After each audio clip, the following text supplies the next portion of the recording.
guys, I thought I'd talk to you today about what's hit the news. Black Lives Matter.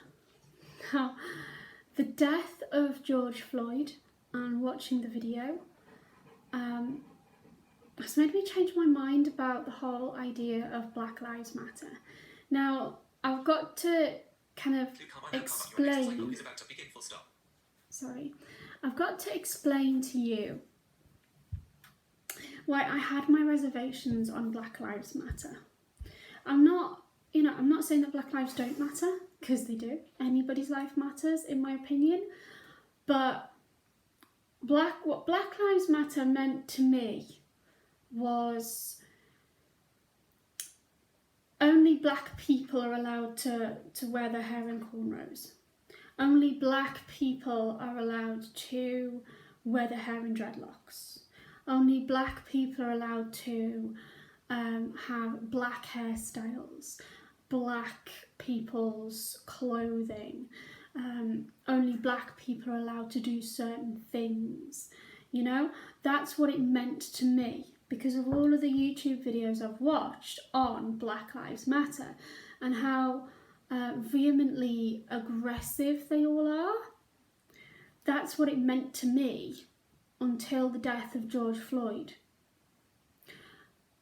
When I saw the death of George Floyd, what came to the forefront of my mind was how brazenly he was in what he did, how he quite, even to a blind person, because I'm registered severely sight impaired, when I heard that, I could hear that man's pleading, and I thought, why aren't they just kind of making sure that he can breathe?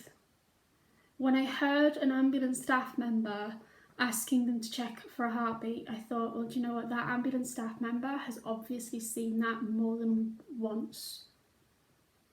That has obviously been seen on more than one occasion, and all I can see is police brutality.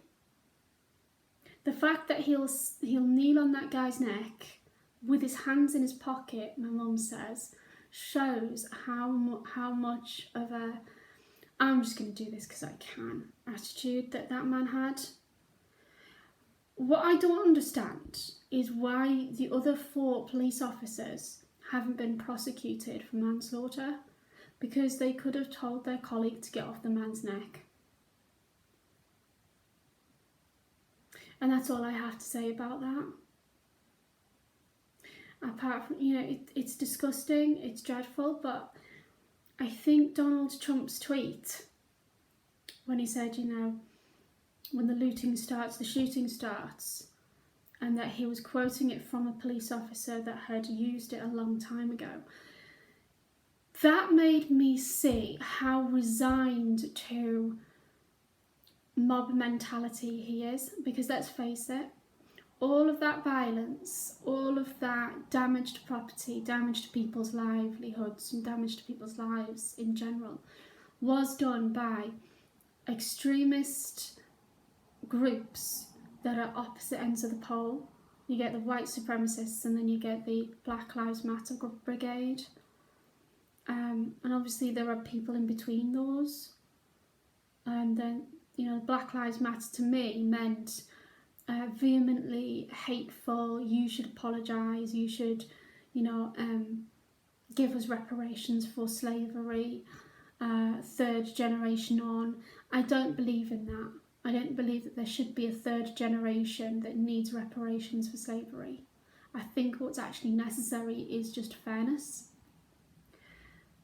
Because at the end of the day, that was not fair. That was 4 armed men pinning down an unarmed man. Whether he was drunk or drugged, I don't really care. But you could hear the resignation from that tweet, and I think that's the resignation you'd get if you lived in a very violent society, because I think that if you're going to allow everybody to have guns, every single citizen to have a gun to defend themselves with, you can't then have a go at them for deciding to defend themselves with them, because that is basically what you've given to them to defend themselves with. So imagine that, you're a police officer, you're facing a mob, a massive group of possibly armed people. I can see why they get gun happy, because at the end of the day, if you're facing people who are carrying guns, other types of weapons, and are high as a kite on cocaine and alcohol, you're pretty damn sure you can't reason with them. Not one bit. But at the same time, I think the only, because I'm English, I think the only way of dealing with that kind of violent mentality within society is to de-weaponize people. Now, I know for some people that's a bit controversial, especially some faith groups such as the Sikh faith group would find that very controversial and very hard to deal with. But I do actually think that that it's time to de-weaponize people. Now, if you're in that community and you're thinking, what? Because at the end of the day, why should I allow a policeman to go around with weapons and not myself? Because as you can see from George Floyd's death, the policemen are not exactly fair. And they're right, they're not exactly fair. It's gone to the level of panic, where they are quite literally so panicked that they become gun happy. But I don't think that man and those 4 men were panicked. I think they'd seen somebody that they can make an example of, and they used it. And I think it's dreadful, and I think that they really should be done for manslaughter as well. But only 1 man's been put for murder. He did murder him, but at the end of the day, the other 4 men that were there committed manslaughter by not telling him to get off, by not enforcing him to get off that person. And, I'm not advocating for violence, because at the end of the day, if you live in a violent society, if you've got a society that is weaponised, when you discipline people, like we used to have the cane in schools, you used to get really tough lads who just didn't care when they were being hit. And the problem with that is that, okay, so you hit one kid for having a pen. I don't know, you hit one kid for drawing on the desk, I don't know. And then that kid does something else that's worse. Well, you've hit them for that, but you're going to have to think of a worse physical punishment to detract them from doing it, So eventually it becomes so bad that you are quite literally running people over the car. Or it becomes so bad where the punishment you give them could cause loss of life and limb.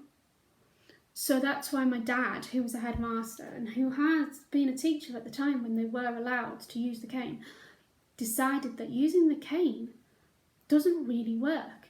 It's not effectual. It's a last resort, and even then, you would only do it in self-defense. And even in self-defense, it's gone beyond self-defense. They are brutal. It's a brutal society. I'm not saying that all Americans are brutal, but I'm saying that the society that they're living in is pretty brutal. You can only have violence begets violence, more violent acts, including the carrying of a weapon. Who would carry a weapon and not expect to use it? And not, there's like a mentality that goes with carrying a weapon, where there will be times when they would expect to use it, times when they decide to use it. Yeah, so they're expecting to use it, so they're looking for occasion to use it. So they find an occasion to use it because of the mood they're in, and then they use it. And that's why I'm kind of against weapons, because I did like the Sikh community a lot, but I wouldn't be able to personally carry a weapon like it at all. I think it just increases the likelihood of violent acts from, what we see every day. And I'm just a bit, I have to admit, I am resigned to it, you know, because I have family in America, and when I went to America, or it is California, I think we were in California, which isn't America, but it's a very similar society. They wouldn't go out without a stab vest on or a bulletproof vest for school. If you're at that level that you can't leave the house without a bulletproof vest for school, there's something wrong there, isn't there? And that's because you have allowed everybody to carry a weapon. You haven't made it into a privilege, you've made it into a right. And as a result of making it into a right, people think they have the allowance to use it whenever they want, willy-nilly, you know? So that's, you know, that's why I'm against weaponisation of people. And I'm against the brutalisation of the police, because that is manslaughter and murder right there. I think Donald Trump has got a long, long way to go, because I don't think he'll be the only president that has promised to get rid of mob violence. I don't think he'll be the only president that's tried to get rid of mob violence. You know, at the end of the day, in that society, it is obvious from George Floyd and other people who will have been strangled or put into the electric chair or, you know, killed because they thought that they committed the crime when in actual fact they hadn't, because you can't give life back. You can't ever give life back. Another reason why I'm against the death penalty, the smallest reason why I'm against the death penalty. But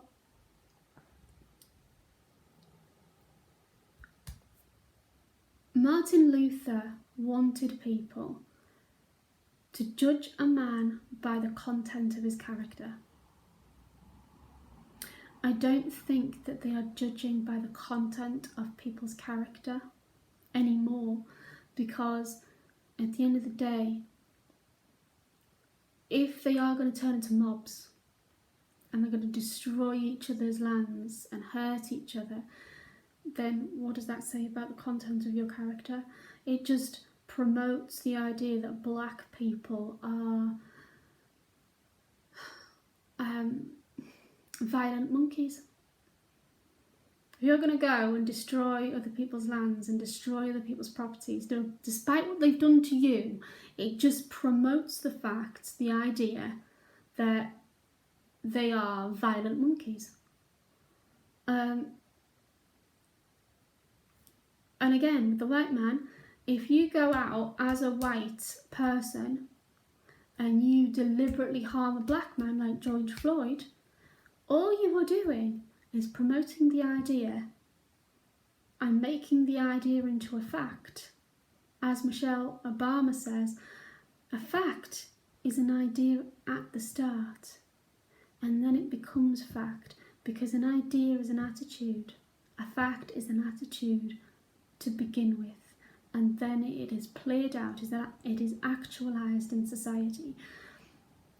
The fact is that if you as a white man kneel on a man's neck and put your hands in your pocket like it's just what you do, you know, then you are promoting the idea, you are the stereotypical idea of white supremacy. White people are better than black people, which is blatantly not true. It is medically not true. You know, we do have our flaws and faults, and, you know, statistics will show that we are better at certain things than not. Black people tend to be better in sports than white people.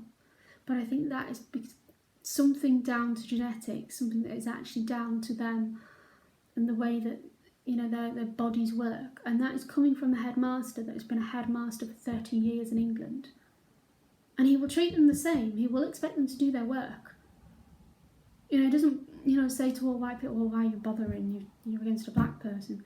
You know, it's not that. You know, it's about the content of a man's character that we should all be promoting and looking at. Otherwise, Martin Luther died for absolutely nothing.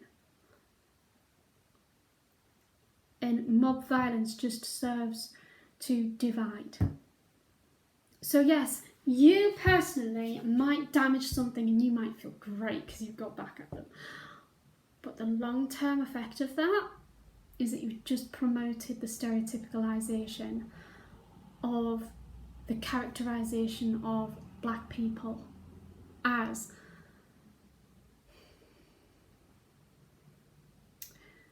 the N-word, as violent monkeys, and same goes for the white man. So I've said that at least twice now. I'm hoping that you've kind of understood where I'm coming from. I don't really know how Donald Trump's going to deal with that, because at the end of the day, if you've got that mentality, you might see any white man as the oppressor, as someone who's going to harm you, and you might be so stuck in that route of thinking that you can't get out of that, and that you'll end up prejudiced yourself against white people. It's time to start with a clean slate, and to kind of to learn from your emotions. You say, I'm so resigned to this, I'm bored by it, I'm trying my best not to yawn because it feels bad for the death of George Floyd, but it is such a boring old story. Black against white, white against black. It's so boring. You know, just, for God's sake, it's about the content of a man's character. Just look at a person and see what's underneath their physicality, what's underneath their appearance. See them for their traits. Don't expect them to behave in a certain way, because otherwise they will. So I think I'm going to stop there, because I can come up with another example of what I mean by that, but from my dad's years of experience as a teacher, he finds that if the mothers say things like, oh, well, he's only a little boy, oh, what do you expect, he's in the terrible twos, he's a boy, boys just tend to be badly behaved, boys don't listen, boys don't do the... And the thing about that is that then the boys actualise that attitude, because it's subconscious. It's a subconscious interjection of a way a person should be behaving. And I'm hoping that you now understand what I mean by that. So, content of a man's character is what I want you to walk away with. It's about the content of a man's character and judging them by the content of their character. Speech on. Viewfinder. Stop recording video.